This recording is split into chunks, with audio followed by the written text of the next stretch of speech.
Alright guys, I want to welcome you back. Today's video, today got kind of messed up. I don't have a video for you from at home, but I did on my way. I'm actually on my way to pick up dinner, so that's why I love YouTube so much. I can stop and take a quick video here. I am at the other farm. You guys might recognize this, guys that have been watching my channel.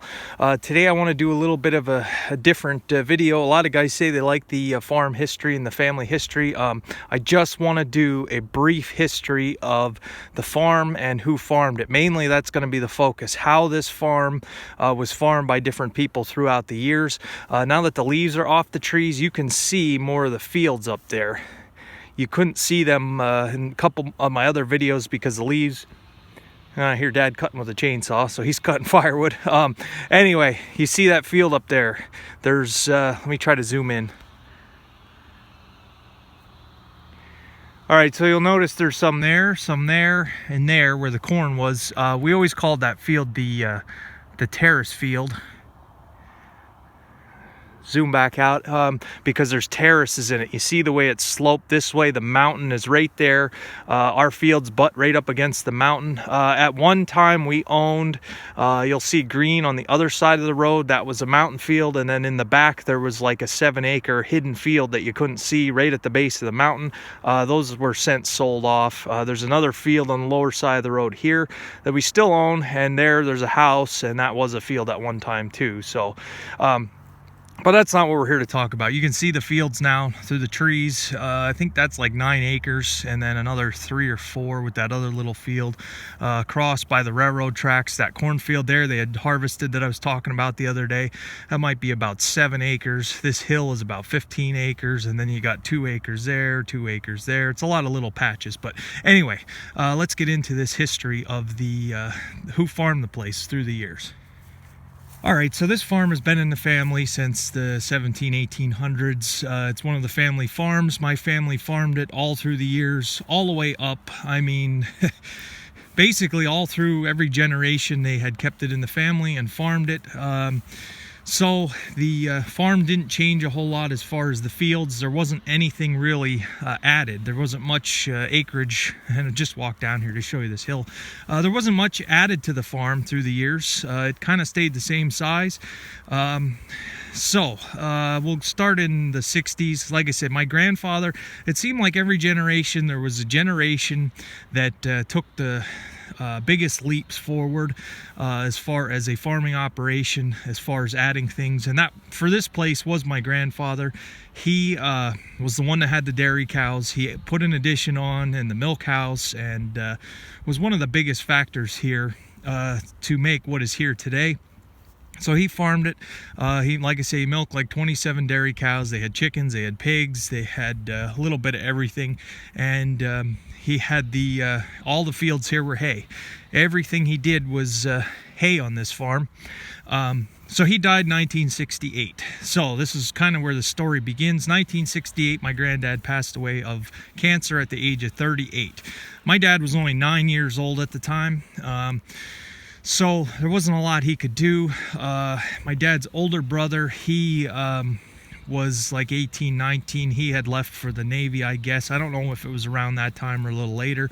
So he had left. So Dad would have been the oldest one here at 9 years old. So there was nothing he was going to be able to do.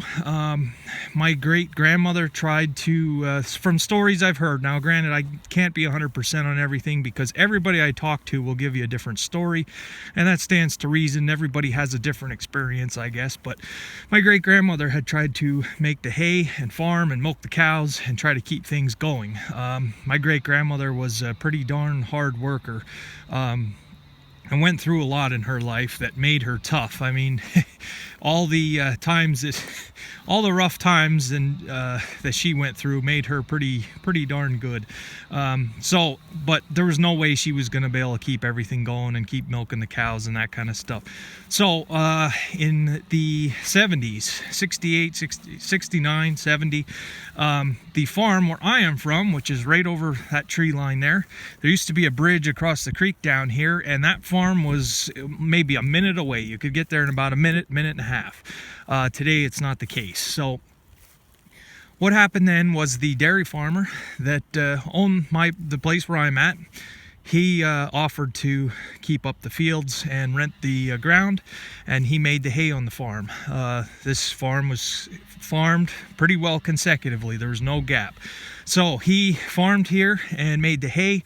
The longtime family friend that I always talk about with the backhoes, he actually worked for that guy here and baled hay on this farm in his younger days, and that was the story. They rolled the hay wagon down there around that hard turn down there. So he worked for them, and then he had passed away of cancer as well in the 80s. So from the 70s to the 80s, the farm was taken care of. Now, in between, a couple disclaimers here. My dad and my dad's youngest brother did farm a little bit. They baled some hay, I guess, because, excuse me, my dad did raise some steers for 4-H, and he was able to I have to ask him for sure. My grandmother told me this. He had sold the steers that he raised and was able to pay for a trip to Israel in the time when he was in college, high school, somewhere in there.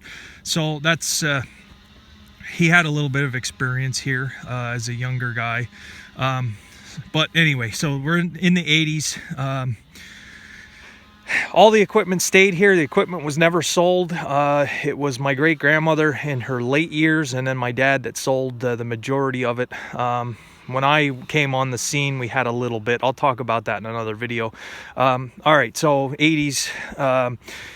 Again, nobody here to farm the place in the 80s, and the dairy farmers that had just sold their cows a couple years ago that I'm always talking about, they asked if they could farm the place. So they took over in the I don't know if it was quite in the 80s or the 90s. I'm more familiar. A lot of my earlier memories are late 80s, early 90s.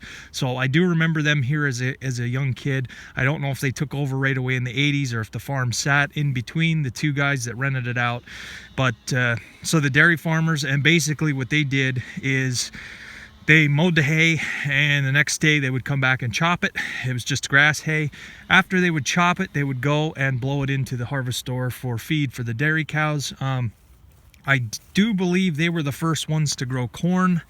I do remember those fields up there having corn in them when I was younger. So they did plant corn and get some of this hay ground back into, try to rotate it a little bit, break up the 50 years of old sod.